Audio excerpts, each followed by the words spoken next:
Shit fucking dicks. All right. Oh man, that was a good way to start. All right. Yeah, been about 2 days since I did one of these, so I'm gonna try and knock one out. As my day off today, I decided to go to Atlantic City and get my dick kicked in playing a couple of table games. But I had fun. I got around. I walked probably like easily 5 miles today, and also drank a bunch, which was fun. I haven't done either of those things. Well, yeah, I haven't done either of those things in a while. I enjoyed myself. I had a good time.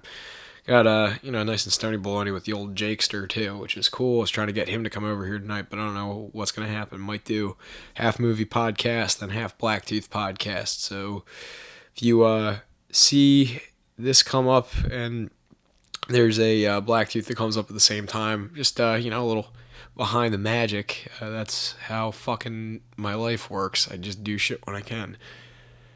All right, yeah, that's definitely heard one of those. That's not even a funny one. That's just fucking pathetic.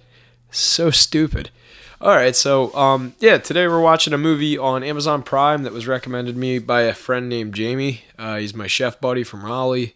He's generally got pretty good taste in films, albeit we've got a few discrepancies on a couple of films here and there, but for the most part, we like the same shit.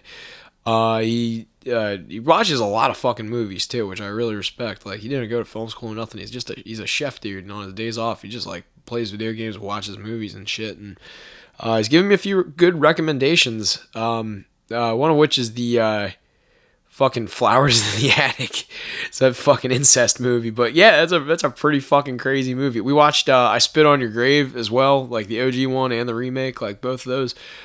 Green Inferno he turned me on to, and I like really enjoyed Eli Roth, but that kind of went unnoticed by me because I was just I was like not really paying attention to shit in theaters for a while and completely missed that one. But that's probably one of my more I savor that movie the way that, like, when people first saw Hostel, like the Hostel 1 and Hostel 2, I think there's a third one that just is not anything worth saying, but yeah, like, those movies are savory. They're like a very like distinct flavor of horror, and Green Inferno was the same way. So I'm hoping that this film, Urge, has kind of the same thing going on with it. I don't know anything about it other than one of the Masterson brothers. I think it's the one from Malcolm in the Middle, or maybe no, that 70s show. One of the Fox. Oh, they were both on Fox Comedies. Fuck. Yeah, one of the Masterson brothers is in it, and it's about like a fucking Jeffrey Epstein type guy that has like a sex party island. So I'm assuming there's gonna be some bubbas, which is gonna be fun. You get to see some boobies.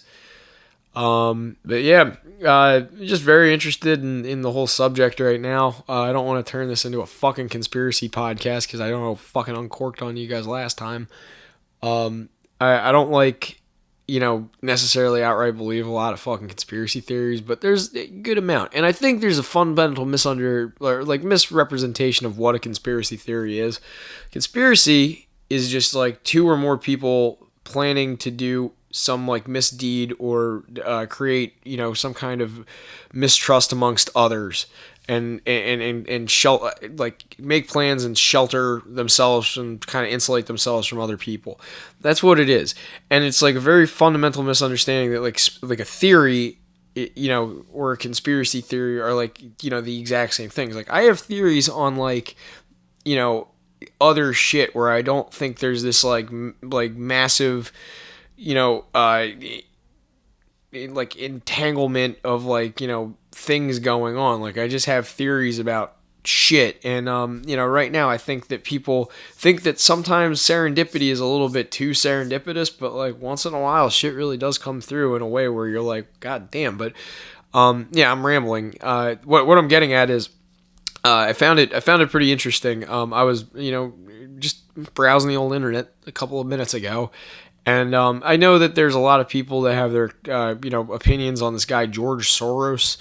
And I've heard some real bad shit about him, and I don't have any real reason to like, endorse the guy and like, but I've kind of done a little bit of research, and from what I understand, he's just like a backer and like an investor in like a lot of these like firms that kind of have like I would say like light to medium like influence over like certain media outlets as well as like certain angles and aspects of advertising and just kind of like influence like influential shit like shit that you would see on your phone or like you would be watching television and say he has like some minuscule like influence over that or like through financial backing.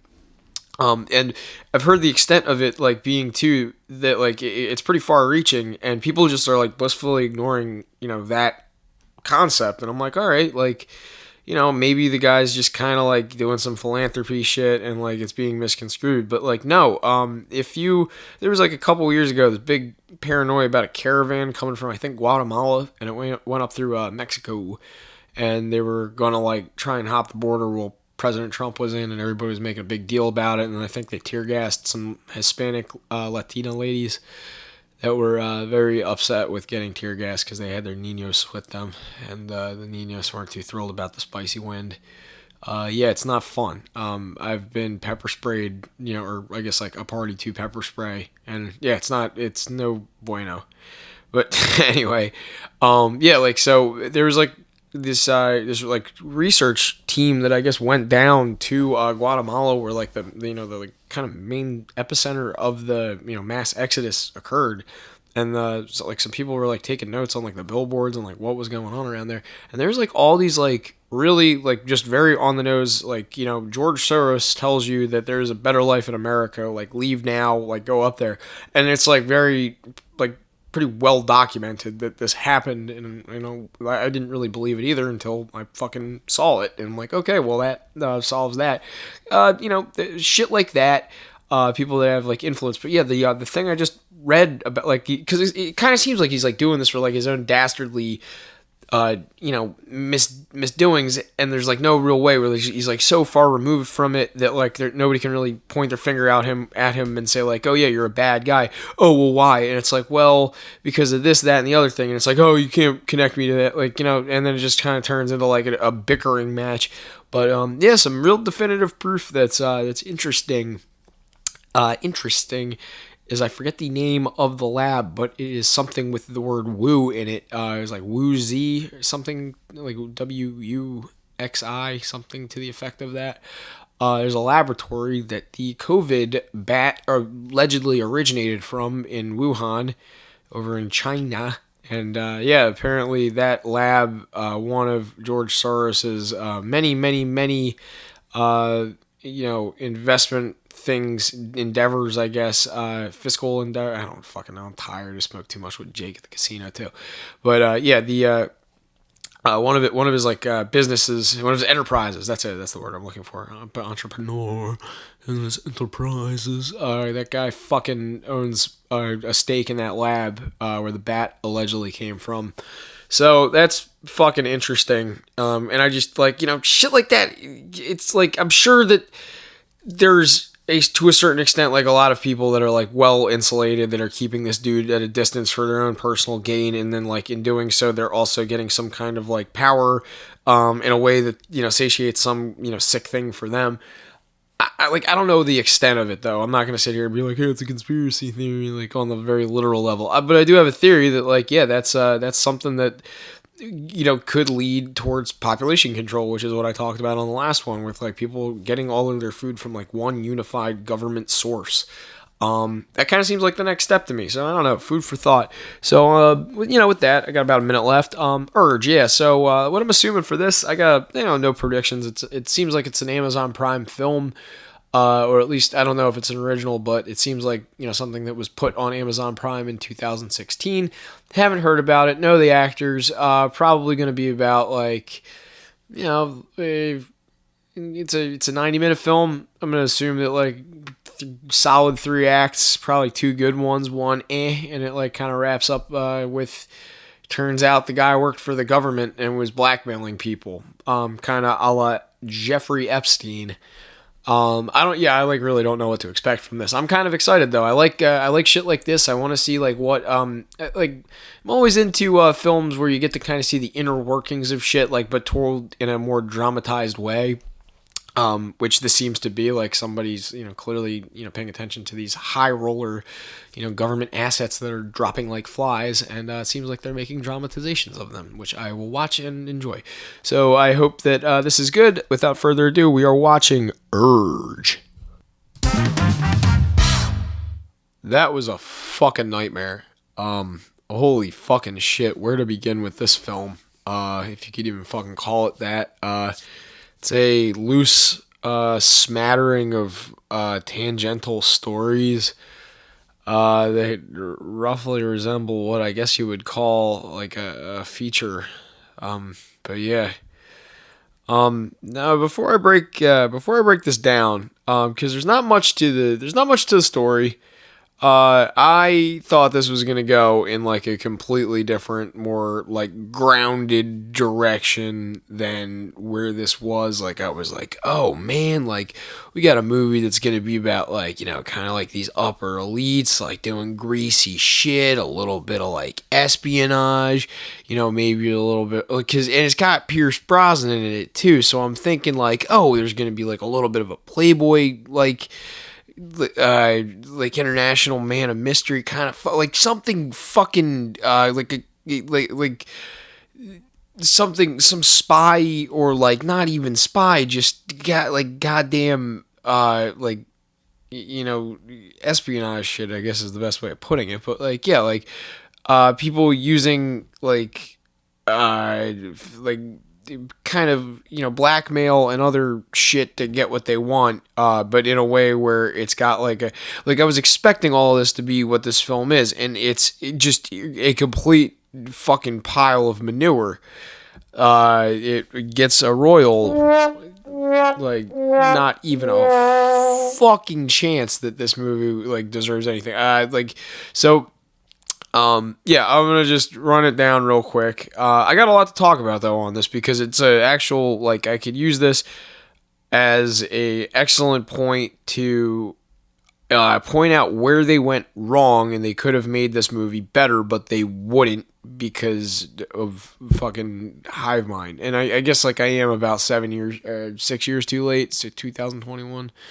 So it came out in 2016. So yeah, 5. It's up 5 years too late, but still, what we have here is a very powerful businessman, I guess, where his business is not explained. He's just in the deal of being an asshole, played by Danny Masterson from That 70s Show, and his brother Chris Masterson is on the boat later, because there's a boat. But yeah, opens with a bunch of friends reuniting from college. They've all kind of mildly grown, even though they're just, I guess, like people that like they're friends, but even though they're able to like set this up, like they haven't talked or seen each other in a while, so that's already like right off the bat. It's like, oh, like we need to catch up, like, but they all seem like they kind of know each other's personal lives throughout the movie enough to like a couple of jabs are put at like knowing, and I guess Danny Masterson's girlfriend. I don't know any of these fucking. The only one I know in there is Nick Thune. Yeah. All right, there we go. Not a fucking good one, Joe. Yeah, use the guy's title against him. Nick Thune. Nick Thune's one of the actors in there. You recognized him, and then Pierce Brosnan, and and guy from fucking Goodfellas in the wheelchair. He's in a couple of other things. I can't remember his name, but he's in it. He gets shot in the face. Fun shit. So yeah, they all reunite. They take a helicopter ride to a fictional island that is just like, I guess, supposed to be Long Island or Fire Island, like I don't fucking know. They only have one club on the thing. It's called Volcano. And I'm going to pause this right now to explain that the director of this film, who I have never fucking heard of before, also directed a short film called Volcano, which I think in the context of what I've seen in this feature, and I keep using the word feature, that's meaning like, a full script, like a full fucking movie. There is a short that is about the club named Volcano in Urge, where they go to procure Urge. But what I think happens in Volcano is that this dude made a short film about the club where it wasn't quite so loosely focused around characters that need to kind of interact with each other or lack thereof to get the point across. Like the short film is probably just a couple of isolated moments or whatever at this club where shit hits the fan. And like, I mean, I guess in the with what I saw, like the club elements are I'm not even gonna fucking lie. Like, yeah, like it looks like they got a bunch of set deck from other shit. You get what's called like carryover, and a lot of say you got the set for Seinfeld, you got Monk's Diner. Now every season they're gonna pretty much renovate the sets so that it looks like slightly different, and that like every season has its own kind of distinct flavor. But for the most part, the sets are like still the same. They might just like if they got leather seats, they might change the color of the leather slightly, or like tables might get painted, fucking bar stools might be heightened or changed, like shit like that, where it's like subtle nuanced stuff, but it's like so like okay, this is season 3 because the diner looks like this, and the bar has these, whatever. What it looks like is they just kind of got as many fucking places with carryover that like had shit in storage, and we're like, yeah, we want to make like a couple of club scenes, but we want to do it as cheap as possible. So like for a couple of days, slapped all this set deck together, put a bunch of lights and fucking projectors in it, and there you go, fucking dance club. But it's not even supposed to be a dance club. It's just like kind of like club where it's a safe haven for people that are on this drug that is called Urge, that you procure from a gay fucking guy dressed like the Fruit of the Loom grapes, and a jester had a bastard kid, and I think that is the guy's name, is the Red Bastard, I think. I don't, it's yeah, like it's just like a theater school fucking like what this is why theater kids should not be allowed to fucking write movies. Like it's bad enough you're actors and like you already make it weird enough. Like acting could be a very straightforward thing, and like thespianism is an art form for all intents and purposes. I do believe that. But that being said, I think like modern iterations of acting and like what we've come to accept is like quality is just a dog shit. Like these are it's just being hot and making faces. Like there's not much going on in this film in regards to acting. All the actors, I feel like they're reading off scripts. Like I know that this is getting completely off topic, but like nobody cared. The most passionate part of the movie was probably Nick Thune pelting one of the broads in the face with a bunch of styrofoam rocks, and which was apparently something he's been meaning to give to her. Which is never addressed at any other point in the movie when he was planning on giving her rocks or beating her up. Yeah, like a lot of this movie is just like non sequiturs, and like that's why I think like there was probably like a short about this club that was a little bit more tight and like well produced for what it was, but then they were like, okay, well we're gonna get a budget now, and that budget all goes into CGIing shit purple for the drug use, as well as just like I guess locations to a certain extent. They did have to rent a fucking helicopter for a couple of shots, but I noticed they didn't show the helicopter landing on the thing because that helipad isn't real.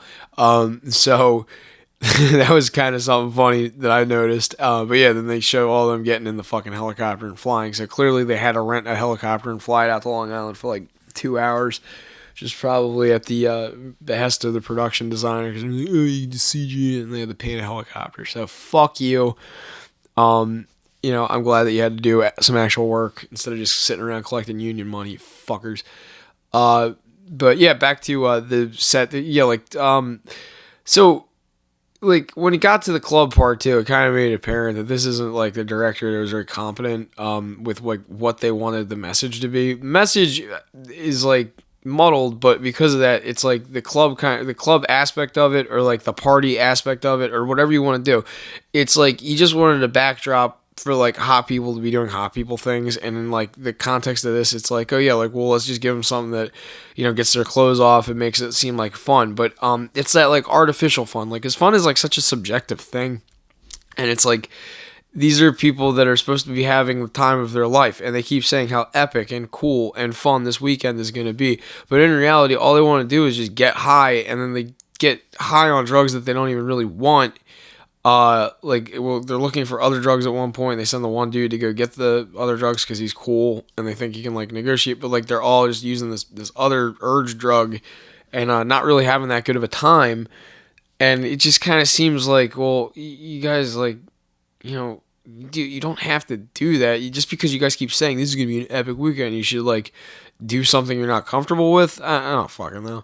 It just seems like they're high-strung people in powerful positions, or at least the film is attempting to do that, because none of them, it really explains what any of them do, nor like why they're able to afford this, other than that McMasterson is a cocksucking asshole, and the logic of the movie is fucking dog shit. But yeah, staying on topic, this one really frustrated me, but like I think we're gonna get some good. So I'm gonna get some good content out of this one. But yeah. So moving on. Yeah. Basically, what the drug does is it releases like it makes you actualize your inhibitions, like whatever you're repressing and you want to do. It's like it kind of lets you do. So like at first is like this like mild touch where it's like, oh, you want to have sex, like you want to make out, you want to dance dirty, you want to get tied up, like something, and then it escalates into like actual like bondage, dominatrix, sadomasochism, I think is what BDSM stands for. Yeah, like actual that, and then like Nick Thune like loses his fucking mind because he realizes that women are interested in him now, because their inhibitions are gone. And then there's like this overarching thing about like Pierce Brosnan's character being like God, or just wanting to control shit, or the devil maybe, and it's like quasi like psychopath. So here's the thing, it's you could tell where they cut all the corners, because it's like whenever they needed to there's this thing called eye candying, where it's like if you want to show something that's like really sloppily done, you just like kind of put a hard light in it and then put something interesting in the near ground. So a lot of this film is like projectors or lights or smoke machines, or backdrops that are not like anything to do with like art or like set design. It's just like literally projections of an octopus's tentacles or like eyes or whatever, and then you put a hot chick in front of it, and that's like pretty much 90% of this movie, or chicks making out, or people being slutty. It's just like theater fucking kids to boot. And you just like when you let them go wild, you end up with this shit, and it's like it just makes me uncomfortable. Write the fucking script so that like they don't sound like they're just reading. The only person that really had a convincing like Pierce Brosnan tried, and like it's cool, but like he's just not like he's not cool enough or like hip enough or like even relevant enough like to pull off like something where he's like supposed to be sassy and like also like sassy and mean, but like sassy and I don't know. You could have like he's trying to do like a Liberace impression or something. And I can't really wrap my head around it.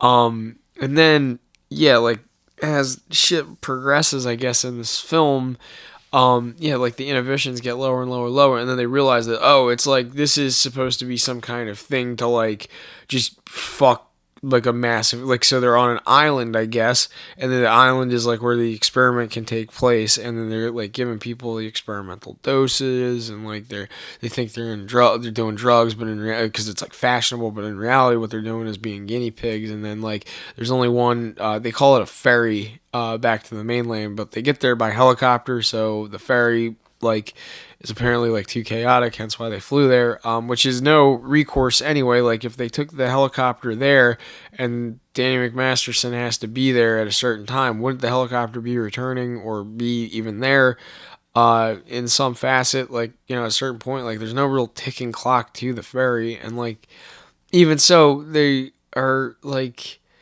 there's just I don't even know where to fucking start with like how stupid it is. There, once you move past the fact that it's like, okay, yeah, like you can kind of have fun with your inhibitions lowered, like if you want to try something you get to try something, but then there's like it just escalates in like weird ways where nothing like really culminates like towards anything. Like it just ends up with Nick Thune throwing rocks at the one chick's face, and I guess like the one cop is like, yeah, this is weird, like we're having a lot of problems with, and then just gets capped like for no reason. Like I don't know what to make of this movie, because it was like so like disconnected from itself and so like underwhelming with everything. It just kind of seemed like even the director was like, okay, how can we cut every corner just to stretch this thing out to 90 minutes? And like I'm finding that that's what more and more of these fucking films are. I think, like I said, before, I don't have a problem with people taking creative liberties or like trying to go outside of like what their wheelhouse for like expertise is and like take a risk on a film. It does pay off, and it's like it's worth doing. And if you at least made that effort, that would, it would show, like, at least he was passionate about this. At least the director poured his heart and soul into trying to make like this idea or this like emotion that they're trying to convey through the film relatable. This is like just so brutally, like, there's no bridge, like it makes no fucking sense. I don't identify with any of these fucking characters, nor do I think the bulk of the audience, like, because it's not like this is a film that's geared towards, like, smarter or sophisticated people. This is, like, geared towards, like, frat bros, and, like, high school kids getting fingered, hopefully by high school teachers. That's pretty good. But no, like, it's not a film that like I think it understands its audience, even though it's like marketed towards that, or it's like somebody's like kid wanted to make a movie and they just had like a rich dad, and like that kind of seems what might have happened here. But yeah, I got 4 minutes. I guess I'll wrap this up with a story about how to get this all done. So what this reminds me of is when you're in college, you have to make a lot of films. You have to make like student films, obviously, but like you have a couple big projects and then you have a couple small projects, and then like sometimes you have group assignments, and then like once in a while, when you're kind of left to your own devices, you're given certain like liberties as like creative control of your film, obviously, but you like, as long as you're focusing on what the project actually is and what the end goal of the assignment, like as long as it's coherent for the most part, you get an A. But like sometimes just to kind of throw a wrench in shit and make things more challenging, because filmmaking for the most part is a team effort. You can absolutely try to do things on your own, but it's like, look at Zack Snyder with Army of the Dead. Like he really ended up just kind of killing his own creative idea, and it's just like, whatever. You overwrote yourself. You're not exactly. Shit, I'm losing money. But yeah, anyway. So like one of the things is like you get kind of like a mixed bag of people. Like, school is school. Like you don't get to choose the people that are in your class, but like once in a while you get to bunk one. And this film reminds me of this guy, Jack Asperger's. I don't know his real fucking name. Or, but whatever. But we'll just call him Jack Asperger's. He was this guy that I went to school with, and he was in all my film classes. He was the son of a chick that worked for Nickelodeon's like upper management, so naturally he like probably grew up in some kind of film thing, because there's a shitload of nepotism in this industry. Like I'm still fucking in it, whatever. Yeah, go back and be a line cook, stupid. But yeah, he probably got into Hofstra through some, backdoor means, because he's a bright enough kid, but I'm sure he had connections and like all this shit. But yeah, he was in the same year as me. We had a bunch of classes together. He was a fairly, knowledgeable kid, but when it came to like the production end of shit, he was just like lost, man. Like he had creative, he had creative drive, but his drive was like way, like he would bite off way more than he could fucking chew with everything. It was a headache working with him. But yeah, like there's this one film that I worked on where I just remember, like we had to get up at like 6 o'clock in the morning because we wanted to get this one shot of like this guy standing against the wall, because he was making like what was supposed to be some kind of gangster, like 1920s throwback, like to a gangster flick of like Al Capone, some shit like that. And there's like a big wall that only had like light facing in one direction, and he couldn't figure out which way he wanted to shoot it. And then because of that, the light moved, so once everything was like locked down, all the shadows and shit were over, like it just looked like real sloppy. Like what was originally like a nice like natural direct sunlight shot, the building like was now like obscuring half of the fucking frame. So that ruins like not only your lighting, so it's like the top part, or like the part that wasn't in the shadow was like overexposed, or the part that was in the shadow was underexposed. It was just like a nightmare because we were shooting on Tri-X, which is like terrible quality 16 millimeter. I mean, a terrible quality, but it's like very muddy. It doesn't look as good as other, stocks of higher speeds and, grades and shit. And, obviously, like, the resolution is fine. It's just, you kind of have the ability to, fuck with it and get it a little bit, clearer, but for the most part, you end up with very, like, kind of like coarse, I can't even fucking think of the word, disparity between the black and white. I don't know, the balance is off. So you get that harsh line, but then also for the continuity, because it's a fucking shadow and you can see how high it is up on the person and everything's like already locked down, like none of the continuity made any fucking sense. It was a film that was supposed to have no dialogue nor any sound. You were supposed to basically just make this silent film on 16 millimeter, and as long as it had like cross cutting, I believe. Cross cutting meaning like it has editing where you see one thing, which is like, let's say idea A, and then you have the second thing, idea B, and you cut between the two things happening simultaneously in real time, and that's called cross cutting. So the goal was to make a film with cross cutting. Sure enough, we made a film with cross cutting. I got an A, Jack got an A, and that's the pool of people that you get in the film industry. I think mine was that was the one where me and Derek. I gotta get Mark on this fucking podcast, man. Like, he fucking knows everything I did because he was all of my fucking student films. I'll tell you what, acting isn't easy, especially when I'm the fucking director. Acting is easy, especially when I'm the fucking director, because I just let Mark kind of do his thing. And he's like one of those people where like a slight, nudge in the right direction, you get really good quality content. There's no fucking way that you can like go to school and study what he fucking does. As much as I hate admitting Mark's good at things, he is a really good fucking actor, and I think that he should get more work. He's a like.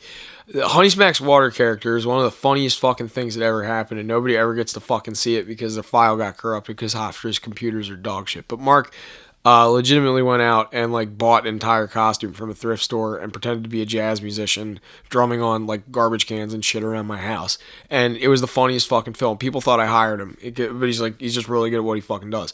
Like that. Honey Smack's Waters would not work as a fucking feature-length film, fucking good one. But no, like, I understand that. I would never think to fucking do that. So I'm sure Volcano works as a short film because it's like a nice, like, concise idea, but like, you bit off more than you could chew here, dude. Final thoughts, because I went way over with this one. It was like a 3 out of 10 maybe. Chicks are hot. It's kind of kinky, but it's good that Nick Thune's getting work. He's not like my favorite comedian, but it is nice to see comedians getting work outside of their field of expertise. I like that. Keep hiring comedians to do things, especially Dalia, if that's how you say his name. Jake's gonna fucking break my balls. Nobody's gonna even fucking listen to this. Nobody saw fucking Urge. I'm gonna be posting this and just yelling into the fucking abyss. But thank you for listening, and hopefully next time I'll have a good fucking movie to watch.